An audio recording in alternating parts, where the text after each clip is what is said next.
Assalamualaikum warahmatullahi wabarakatuh. Perkenalkan, kami dari kelompok 2 akan mempresentasikan farmakoterapi 3 tentang penyakit epilepsi yang beranggotakan saya sendiri, Iji Aprilian Ningtyas, Afnida Dwi Lestari, Anugrah Krishna, Dewi Yahya, Fajar Adi, Gita Fitriatul, Laila Suci, Nurfaidah, Rifaatun, dan Vinda Merlani. Definisi epilepsi. Epilepsi berasal dari bahasa Yunani yaitu epilambanein yang berarti mengambil atau merebut. Sekitar abad 400 sebelum Masehi dan 200 Masehi, para ilmuwan seperti Hippocrates, Arateus, Celsus, dan Plinius mulai mendefinisikan tentang kejang mayor dan minor. Pada masa tersebut, bapak ilmu kedokteran yaitu Hippocrates juga sudah mengakui bahwa sumber kejang adalah dari otak. Epilepsi adalah gejala kompleks dari banyak gangguan fungsi otak berat yang dikarakteristikkan oleh kejang berulang.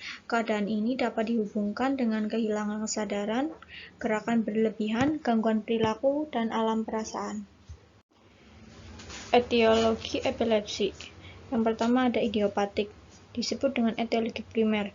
Dalam kasus ini, epilepsi tidak dapat diketahui secara pasti penyebabnya dan menjadi pertanda bahwa terdapat kelainan otak. Yang kedua ada etiologi simptomatik, disebut dengan etiologi sekunder, yaitu epilepsi yang diketahui penyebabnya. Terdapat adanya kelainan jaringan otak yang disebabkan oleh kelainan sejak lahir, kemudian kerusakan pada saat lahir ataupun pada masa perkembangan janin. Kemudian patofisiologi. Patofisiologi epilepsi terjadi ketidakseimbangan neurotransmitter otak menyebabkan penurunan neurotransmitter inhibisi GABA dan peningkatan neurotransmitter eksitasi glutamate. Pada penurunan neurotransmitter inhibisi GABA menyebabkan hiperpolarisasi, misalnya pada keadaan demam hipoksia atau terjadinya kerusakan GABA yang dapat menyebabkan kejang. Kemudian pada peningkatan neurotransmitter eksitasi menyebabkan depolarisasi meningkat. Meningkatnya depolarisasi menyebabkan influx Na+ dan Ca2-. Kemudian arus masuk akibatnya meningkatkan NMDA cepat atau gelombang Ca2+ yang mengakibatkan aksi potensial listrik berlebihan. Gambaran klinis epilepsi. Serangan kejang dapat diakibatkan oleh instabilisasi membran sel. Membran sel yang tidak stabil ketika terjadi sedikit saja rangsangan akan mengubah permeabilitas. Hal ini dapat mengakibatkan depolarisasi abnormal dan terjadilah lepas muatan yang berlebihan. Kelainan polarisasi yang disebabkan oleh kelebihan asetilkolin atau defisiensi GABA menjadi ketidakseimbangan ion yang mengubah keseimbangan asam basa atau elektrolit yang mengganggu homeostatis kimiawi neuron sehingga terjadi kelainan pada depolarisasi neuron. Neuron-neuron tersebut bersifat hipersensitif. Diagnosis pada penyakit epilepsi ada anamnesis, pemeriksaan laboratorium, dan pemeriksaan penunjang. Untuk klasifikasi epilepsi ada kejang umum, absen atau pritmal, mioklonik, klonik, tonik-klonik atau grand mal, kejang parsial sederhana, kejang parsial kompleks, dan status epileptikus. Terapi pada epilepsi. Terapi utama pada epilepsi adalah penggunaan obat antiepilepsi atau OAE. Beberapa kasus memerlukan terapi obat selain antiepilepsi seperti sindrom West yang memerlukan tambahan terapi adrenokortikotropik hormon atau ACTH.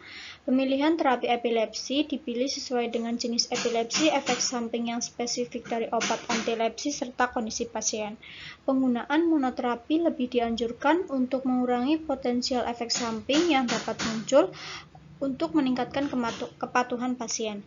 Terdapat variasi individual pasien terhadap respon obat antiepilepsi sehingga diperlukan pemantauan ketat dan penyesuaian dosis. Apabila dengan monoterapi obat kedua juga tidak mengatasi, maka dapat diberikan 2 obat secara bersamaan dengan dosis minimal. Namun jika masih tidak terkontrol, maka dapat diberikan dosis maksimum kedua obat.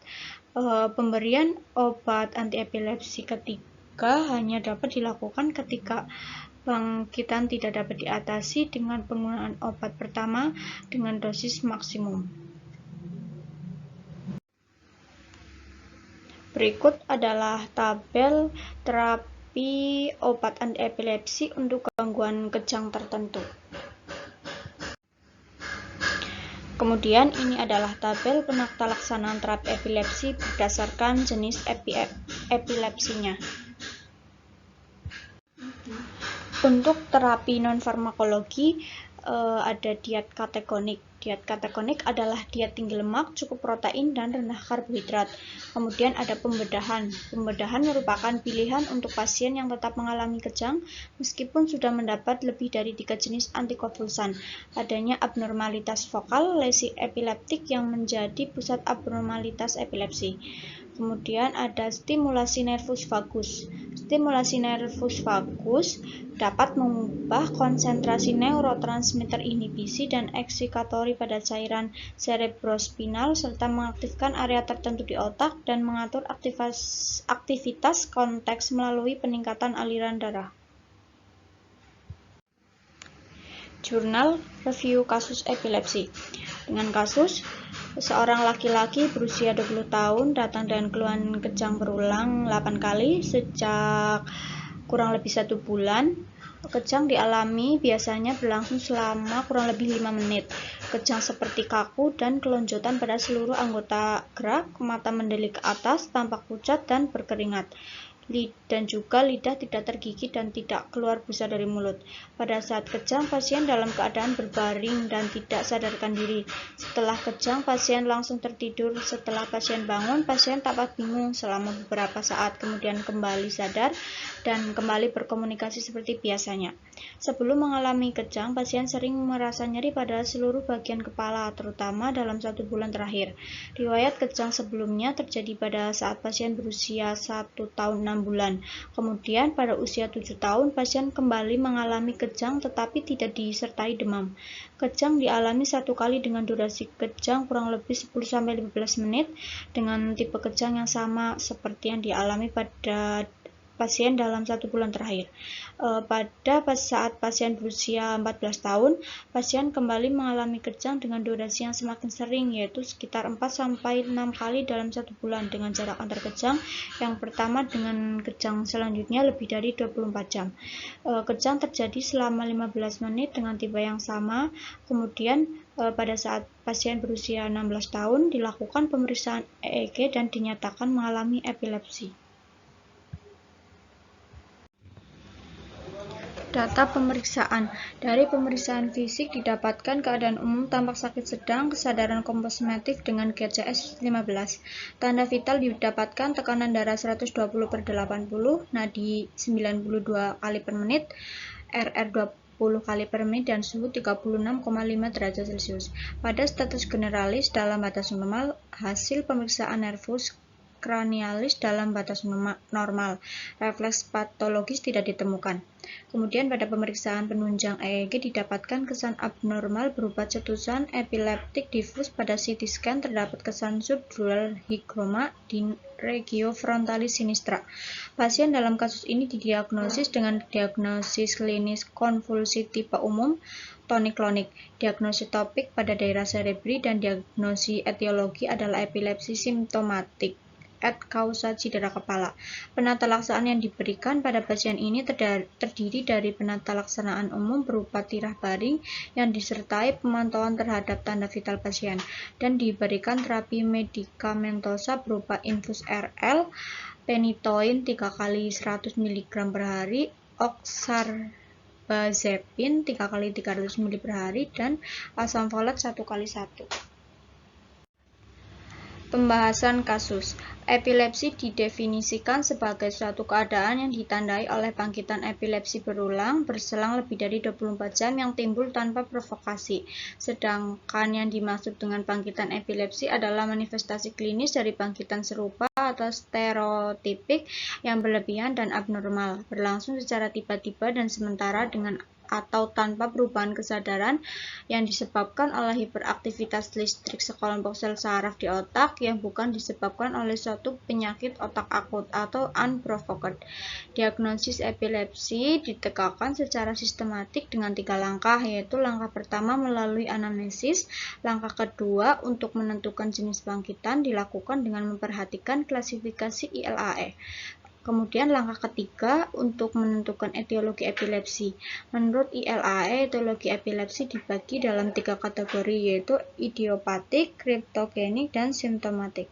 Setelah dilakukan anamnesis, penegakan diagnosis epilepsi dilanjutkan dengan pemeriksaan fisik. Pemeriksaan fisik yang dilakukan berupa pemeriksaan fisik umum dan pemeriksaan neurologi. Penegakan diagnosis selanjutnya dengan melakukan pemeriksaan penunjang, yaitu ada pemeriksaan elektroensepalografi atau EEG, pemeriksaan CT scan dan MRI, dan pemeriksaan laboratorium. Penata laksanaan pada pasien epilepsi dengan pemberian obat antiepilepsi. Obat antiepilepsi diberikan apabila diagnosis epilepsi sudah dipastikan. Pastikan faktor pencetus bangkitan dapat dihindari. Terdapat minimal 2 bangkitan dalam 1 tahun. Pasien dan atau keluarganya sudah menerima penjelasan tentang tujuan pengobatan, dan pasien dan keluarga sudah diberitahu tentang kemungkinan efek samping obat. Terapi dimulai dengan monoterapi, penggunaan obat antiepilepsi pilihan sesuai dengan jenis bangkitan dan jenis sindrom epilepsi. Yang ketiga, pemberian obat dimulai dari dosis rendah dan dinaikkan bertahap sampai dosis efektif tercapai atau timbul efek samping. Bila dengan penggunaan dosis maksimum obat antiepilepsi tidak dapat mengontrol bangkitan, ditambahkan obat antiepilepsi kedua. Bila obat antiepilepsi kedua telah mencapai kadar terapi, maka obat antiepilepsi pertama diturunkan bertahap perlahan-lahan. Yang keempat, penambahan obat antiepilepsi ketiga baru dilakukan setelah terbukti bangkitan tidak dapat diatasi. Indikasi penghentian obat pada pasien epilepsi antara lain, yang pertama secara klinis bebas bangkitan selama 2 tahun. Yang kedua, cara penurunan secara bertahap dengan 6 minggu sampai dengan 6 bulan. Yang ketiga, jika dalam penurunan dosis bangkitan timbul kembali, maka obat antiepilepsi diberikan kembali dengan dosis terakhir yang sebelumnya dapat mengontrol bangkitan. Sekian presentasi dari kelompok kami. Apabila ada kesalahan kami mohon maaf. Wassalamualaikum warahmatullahi wabarakatuh.